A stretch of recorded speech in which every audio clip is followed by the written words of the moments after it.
Salut à tous.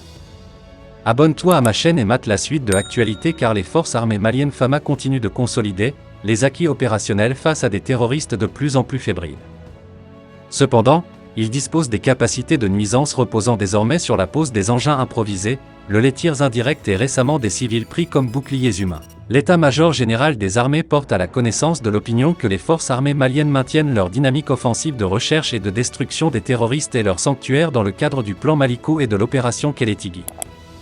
L'opération qui est jusque-là couronnée par un franc succès malgré les poses d'engins explosifs improvisés et d'embuscades auxquelles les forces armées maliennes réagissent vigoureusement et infligent de lourdes pertes aux groupes armés terroristes. Depuis le dernier communiqué en date du 22 février 2022 faisant état des activités de routine, les FAMA intensifient des actions de recherche, du renseignement et de contrôle de zones particulièrement au centre et au sud du pays. Les actions majeures enregistrées la semaine écoulée se résument comme suit.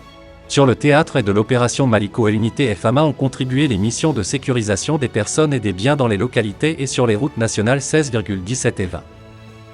Sur le théâtre centre de l'opération Maliko, suite aux opérations de sécurisation des FAMA du 24 au 28 février 2022, dans les zones d'Alatona, Niono, Bandiagara, Bankas, Mondoli et Koro, la situation sécurisation est calme mais imprévisible à cause de la pose des engins improvisés très élevés et le harcèlement des populations par des équipes de 2 à 4 terroristes.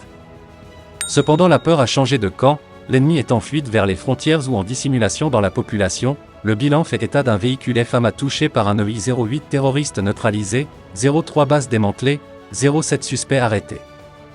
03 EI détruits, 02 AK-47 téléphones, 03 détonateurs, 03 batteries de mise en œuvre de EI récupérées. Par ailleurs, les opérateurs menés par les FAMA dans la région de Tombouctou ont permis d'interpeller dans la journée du 27 février 2022 à Niafing 04 présumés terroristes dont un logisticien tous à la disposition de la gendarmerie. 3 des 4 interpellés ont affirmé leur appartenance à un groupe terroriste. En zone sud, lors des missions de patrouille dans la zone de Kignan, région de Sikasso 05 présumés terroristes ont été interpellés et mis à la disposition de la gendarmerie. L'état-major général des armées informe les populations que la semaine a été éprouvante pour les groupes armés terroristes. Les engins explosifs improvisés EI découverts et neutralisés ont permis à nos forces d'avancer vers l'ennemi et d'interpeller plusieurs d'entre eux. Ces groupes armés, face à un rapport de force défavorable, ont décidé d'éviter tout contact avec les forces armées. Or signé le 15 mai et le 20 juin 2015 entre le Mali et des groupes armés du Septentrion, l'accord pour la paix et la réconciliation, APR, issu du processus d'Alger, demeure toujours au travers la gorge de nombreux intellectuels maliens. Et comme on le craignait, son application crée plus de problèmes qu'elle n'en résout.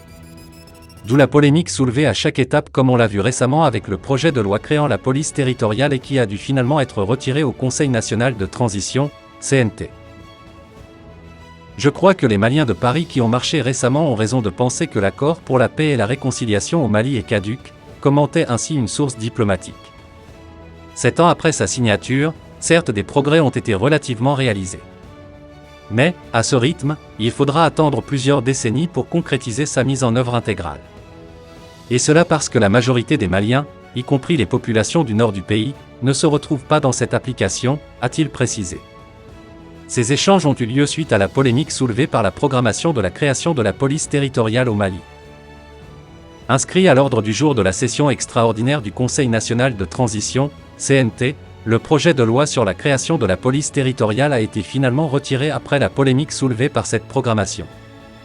Disposition de l'accord pour la paix et la réconciliation au Mali de 2015, APR, issu du processus d'Alger, ce projet de loi de création ne cesse de faire couler beaucoup d'encre et de salive avec tous les gouvernements qui se sont succédés.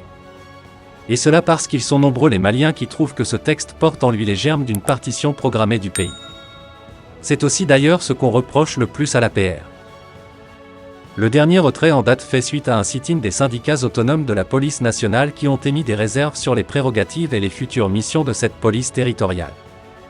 Sa création était pourtant à l'ordre du jour d'une réunion du Haut Conseil des collectivités du Mali le 16 novembre 2021 pour sa deuxième session ordinaire.